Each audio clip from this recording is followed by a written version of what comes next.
Good afternoon, all. This is the recording that I promised you to replace the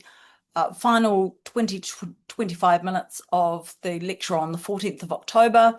As noted in the Panopto video, the recording didn't record overly well, and there were bits where you couldn't hear me at all. Not sure why.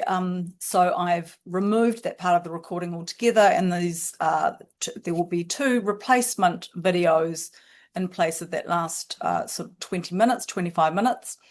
So I'm, simply going to cover two areas. The first one being this video where I look at the awareness of the presence of a weapon. When must the secondary party have knowledge or awareness of the principal offender having a weapon or a particular weapon? And the second video will cover looking at the defence of withdrawal. I've decided not to have a look at the issue around homicide as to whether or not the secondary party needs to have an awareness or foresight of death occurring. For those of you interested in that particular area, I suggest you have a look at the Burke decision on that. Given that the final exam is not going to be covering homicide, I decided that there was worthwhile not giving you any more information than you really needed. So this video is covering awareness of the presence of a weapon. So really this is when considering what the secondary party must foresee as a probable consequence of implementing the common purpose that they've agreed to. One of the issues that often arises is whether or not the secondary party must be aware if one or more of the members of the common purpose or members of the group that have joined the common purpose is in possession of a weapon or in possession of a particular weapon. And that weapon is then used to commit the offence that is eventually committed in the implementation of the agreed common purpose. Now, a distinction is drawn between those offences where the presence of the weapon is an essential element of the offence, and those that are more generic offences. So an example where the presence of a weapon is an essential element of the offence or is one of the actus reus elements would be an offence such as section 202C, so assault with a weapon, or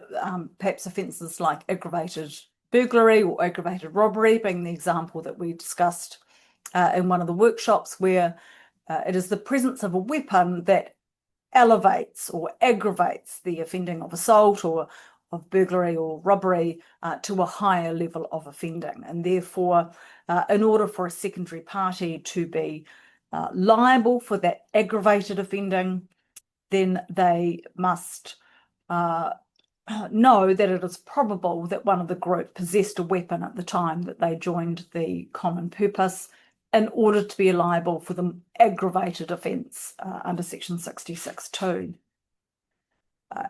In contrast, where we have a generic offence, what I mean by that is that the presence of a weapon is not an essential element of the offence. So an example might be manslaughter or section 188, so causing GBH with the intention of causing GBH or with the intention of injuring.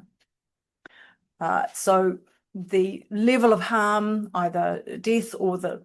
GBH or wounding or maiming, etc., can be caused with a weapon, but also it can be caused without the use of a weapon. So the victim might have been kicked in the head. The same level of harm can still occur without the use of a weapon. So in those cases where we're looking at a generic offence, what is the rule? Is there a rule where we have to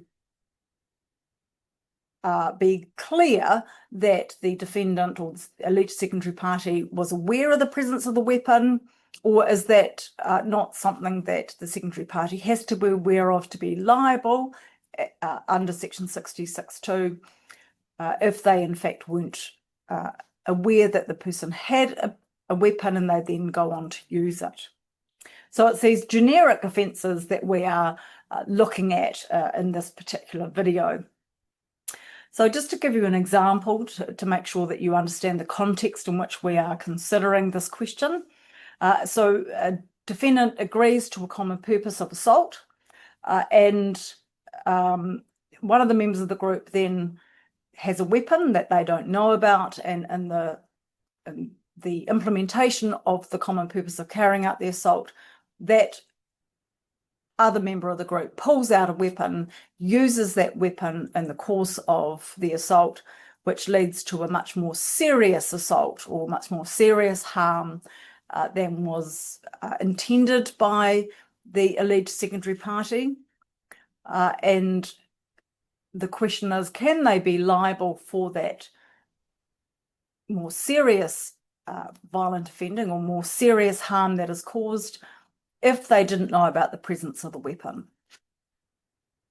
If they did need to know about it, then the jury must be instructed to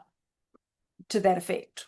or in such a way that it is made clear to the jury that the defendant must have been aware of the weapon in order to be found liable for the more serious offending or more serious harm that takes place.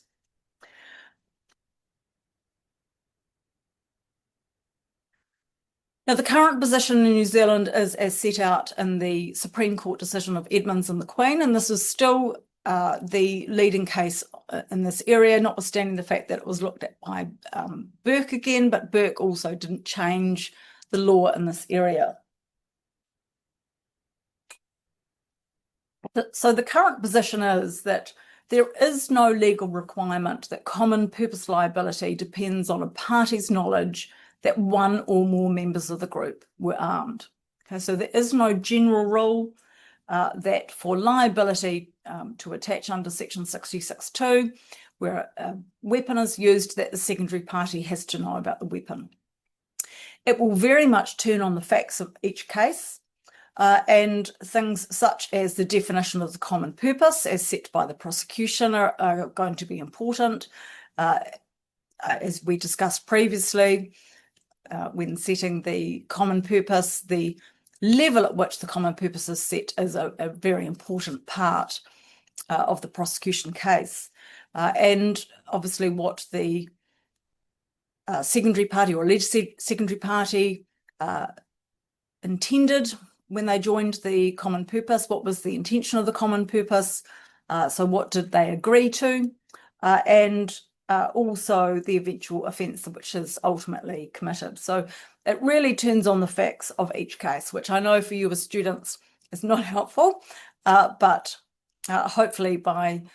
the end of this short lecture, you'll have a little bit more of an idea as to the sorts of things that the courts will look at in deciding what and when it is important for a secondary party to know about the presence of a weapon. So having set that very clear view that there is no general rule, the court, or in this particular case, Justice William Young made clear at 49 of the Edmonds decision that the closer the association between the common purpose and the ultimate offence that is committed, the less additional evidence there is required to connect the common purpose to the probable consequence. So, for example, if the common purpose is to commit serious violence, and GBH is committed with a weapon, even though no weapon was discussed when the parties joined the common purpose, and no weapon is known about, there's not a significant gap between what was agreed, so what the common purpose was, and what took place. Even though the way it took place, the details, the exact details of the infliction of the serious violence may not have been known by the secondary party. So the gap or the closeness between the common purpose and the ultimate offence is important in deciding what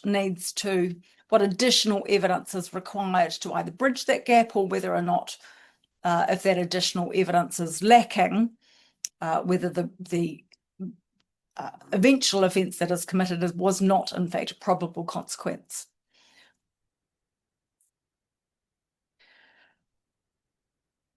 Now, the idea of, or the importance of pitching, or where the common purpose is pitched, was initially discussed or raised by Justice Young in the Va'ihu case.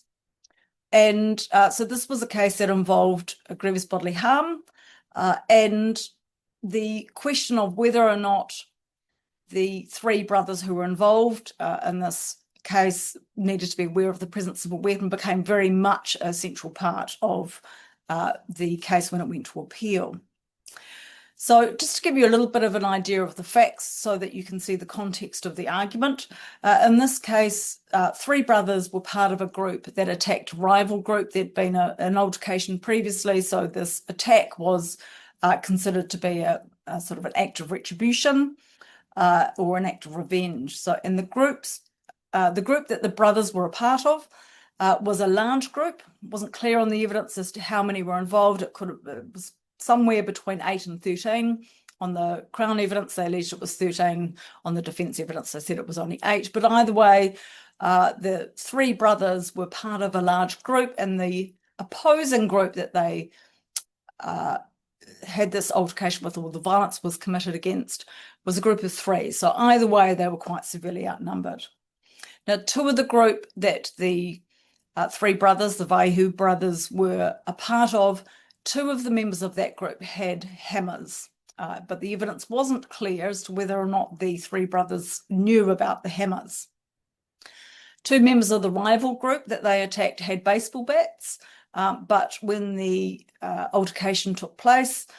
they were very quickly removed from them, from the victims, and they were then subsequently quite significantly and severely beaten, resulting in grievous bodily harm, in one instance resulting in permanent brain damage. Now, all 3 brothers were charged as secondary parties with causing grievous bodily harm with the intention of causing grievous bodily harm, and because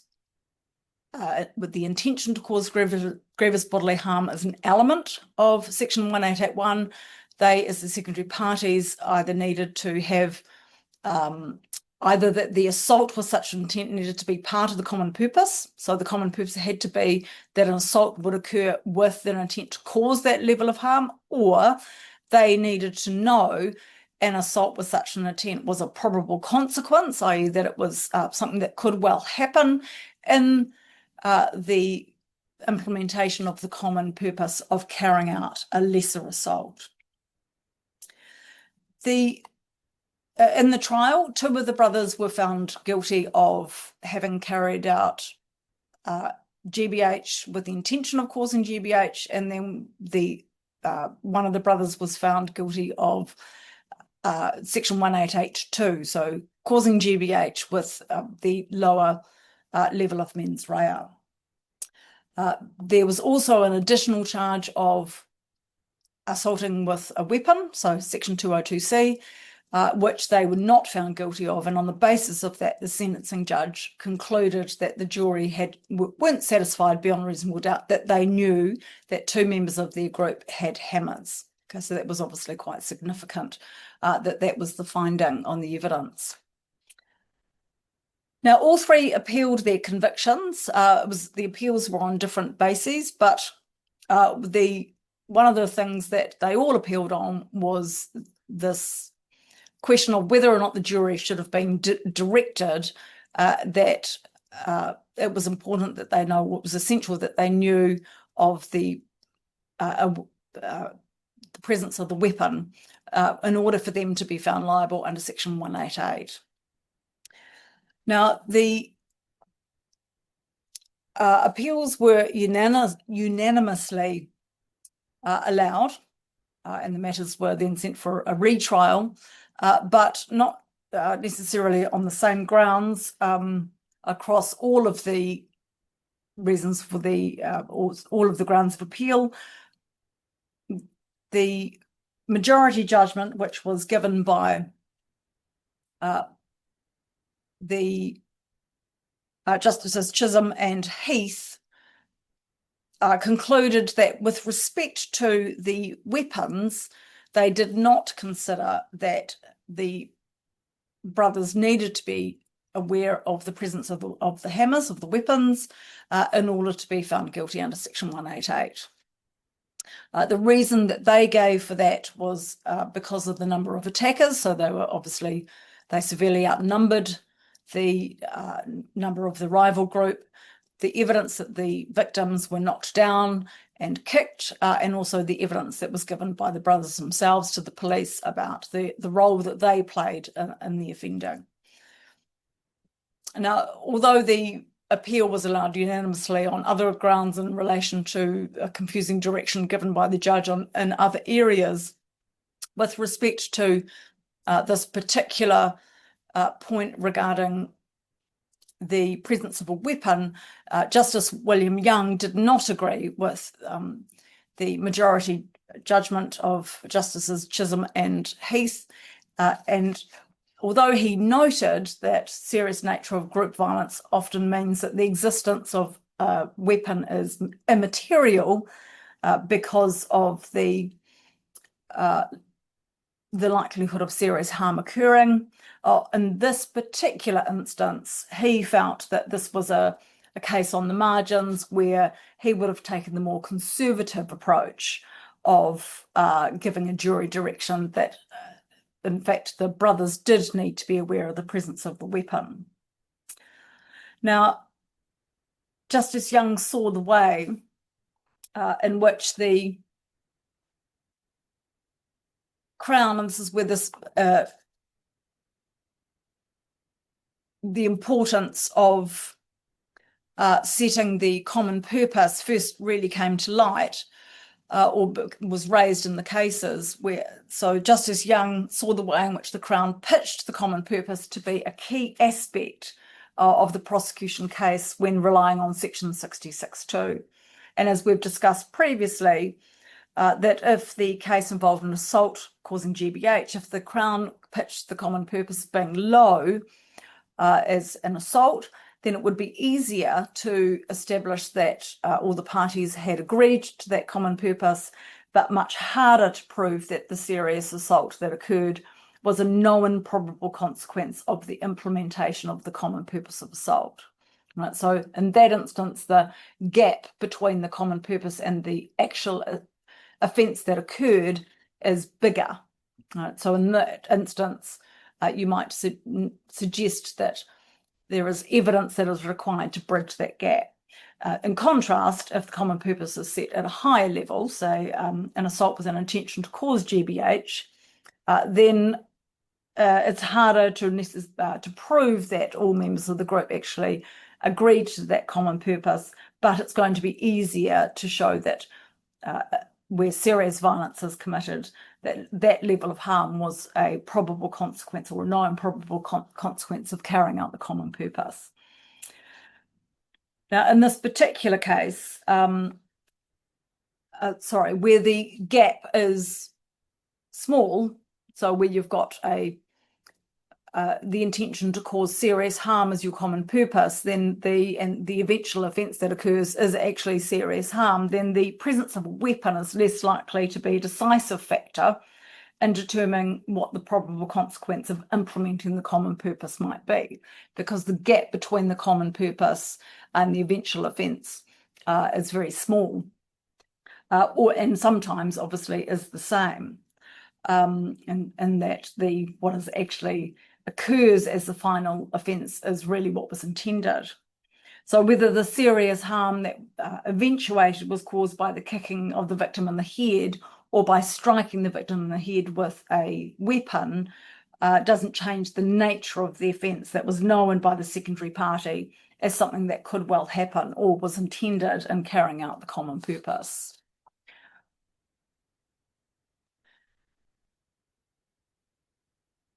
Now, in the Vaihu case, the Crown pitched the common purpose at the lower level of assault, and Justice Young concluded that, in his view, logic suggested that the Crown could only establish that the intentional infliction of grievous bodily harm was known to be a probable consequence against a defendant who knew of facts which were additional to those which were intrinsic to the asserted common purpose of an assault. Really what he's saying there is that you can really only hold this person liable as a secondary party for the more serious assault if they were facts that bridge the gap between the common purpose and what eventually happened, the more serious offending that actually occurred. As a result, he considered there will be such situations where a rational jury will need to be satisfied that a defendant knew of a weapon to establish liability on the facts. So it is the knowledge of the presence of the weapon that bridges the gap.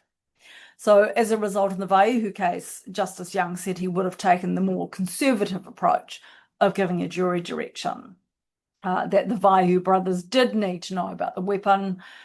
to know that an assault with an intent to cause really serious harm was a probable consequence of the implementation of carrying out the common purpose of an assault. He did give a suggested jury direction, which I thought might be helpful to set out for you in a slide. I have made it more generic than what is actually set out in the case. But this is the sort of steps that a jury would need to go through, and of course also sort of steps that you would need to go through in terms of thinking, how do I establish liability for a secondary party where they need to know about the presence of a weapon. So when we're looking at our first question there, you are simply looking at the elements 2 and 3 of arson, that a common intention has been formed, and that they would assist each other therein. So in this case, the common intention or the common purpose was to assault the members of the opposing group. And then at paragraph 2, he talks about that the defendant, so your alleged secondary party, knew at the point of engagement that the intentional infliction of really serious injury to someone in the opposing group was a probable consequence of carrying out that common purpose of assault. So here is where you're looking at your element 5 of arson. He then talks at the bottom about the sorts of things that you would need to be satisfied about to have established that second element of probable consequence. And in this instance, he said the jury needed to have been instructed that the Vaihu brothers knew that members of their group were armed, and also other matters that might have been useful in considering whether they had knowledge that there was an intention of really serious injury as a probable consequence, was also things such as the mismatch of numbers, i.e. that their group outnumbered the opposing group, and also whether or not the opposing group had weapons as well. So, but it made it clear, or he made it clear, that the secondary party or the defendant, who's the alleged secondary party, had to know about the weapons held by a member of their group or members of their group. The third element was that one or more of the members of the common purpose group in the course of implementing the common purpose of assault intentionally inflicted really serious harm to the victim. So that's your mens rea element of section 188. Okay, so really that's just your element 4 of arson. So hopefully that will be a useful series of steps in thinking about how to approach these questions. Now, with the leading case being Edmonds, the case, the question of the presence of a weapon came back before the court in Edmonds. This was a case that was about 2 years after Vaihu, and again, Justice William Young was considering what needs to be known with respect to the presence of a weapon or a particular weapon in the context of violent offending. In this particular case, this also involved group offending, one group on another group, and in this case, the prosecution had alleged that the common purpose of the group was to inflict serious violence on the opposing group, of which the victim was one, and in the course of that, the principal offender had killed the victim by stabbing them in the implementation of the common purpose of inflicting serious violence, and the victim then died. So in this instance, we were looking at a homicide case, but nevertheless, the principles that apply are still the same.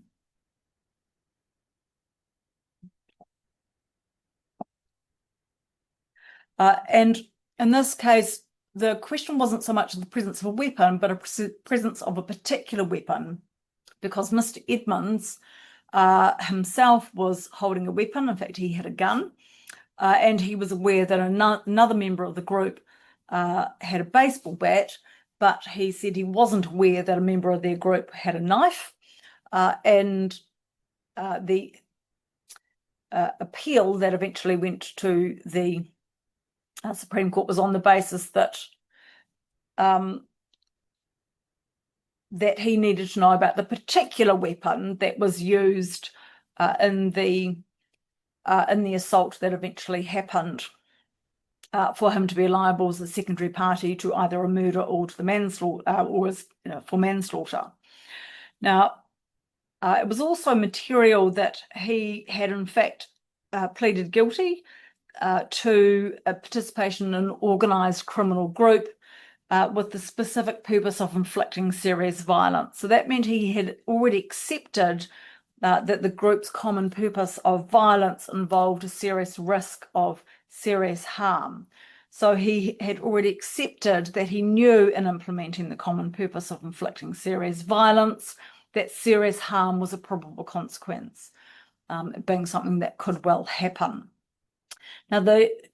trial judge had directed the jury that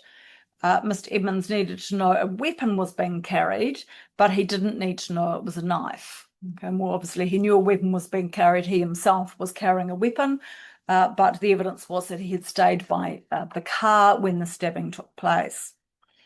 So, as I said, his appeal was on the basis that he needed to know about the knife itself, the particular weapon that was in fact used. Now, the court said at 54,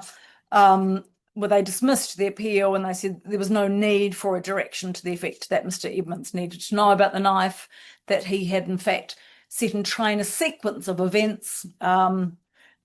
the purpose being to inflict serious violence, and he was aware of the associated risk of serious harm and associated substantial risk of death, and whether that was done by a blunt instrument or done by stabbing was really of no consequence. The court made it clear that what was material for the purposes of section 66(2) was that the appellant appreciated that the ultimate result was probable rather than that he foresaw the exact concatenation of events which in the end brought about the result. Okay, so it was not the exact details of what happened that he needed to know about, but that the offence itself, that is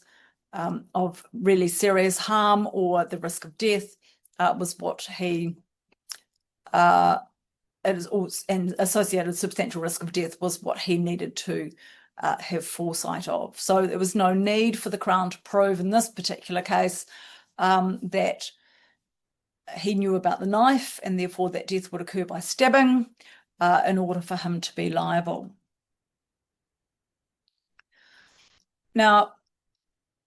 whilst they dismissed the appeal, the court did take the opportunity to also explain and talk about the requirement of when a direction should be given and the relationship between the knowledge of the presence of the weapon and the proof that the defendant was a party to a common purpose. So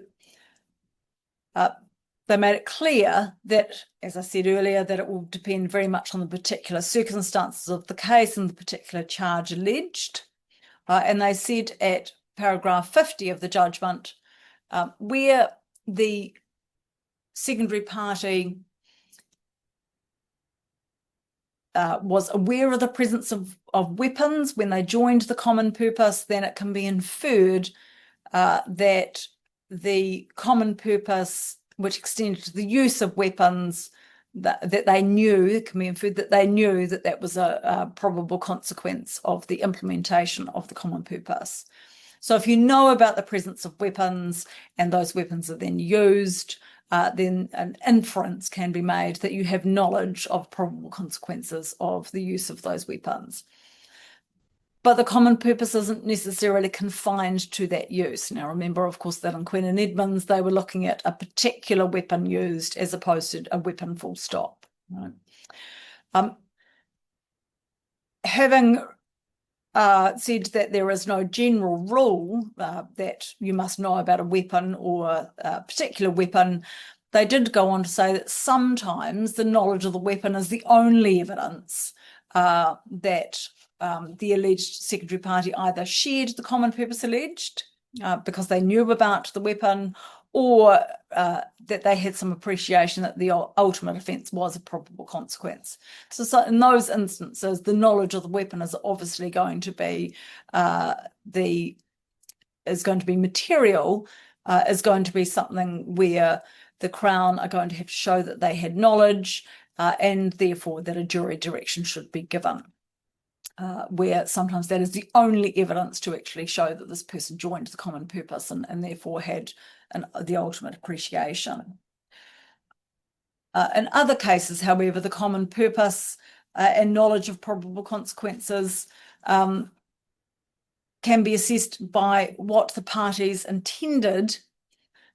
when they joined the common purpose. So if the common purpose was to inflict serious and potentially life-threatening violence, as it was in Edmonds, in whatever way possible or whatever way is convenient, including by kicks to the head, a secondary party can still be guilty of murder if the fatal injury was inflicted not by kicking, but by the use of a weapon of which the secondary party had no knowledge. So it is the knowledge of the probable consequence of the level of harm which was intended by the common purpose that is more significant in those instances than the method in which that harm is inflicted.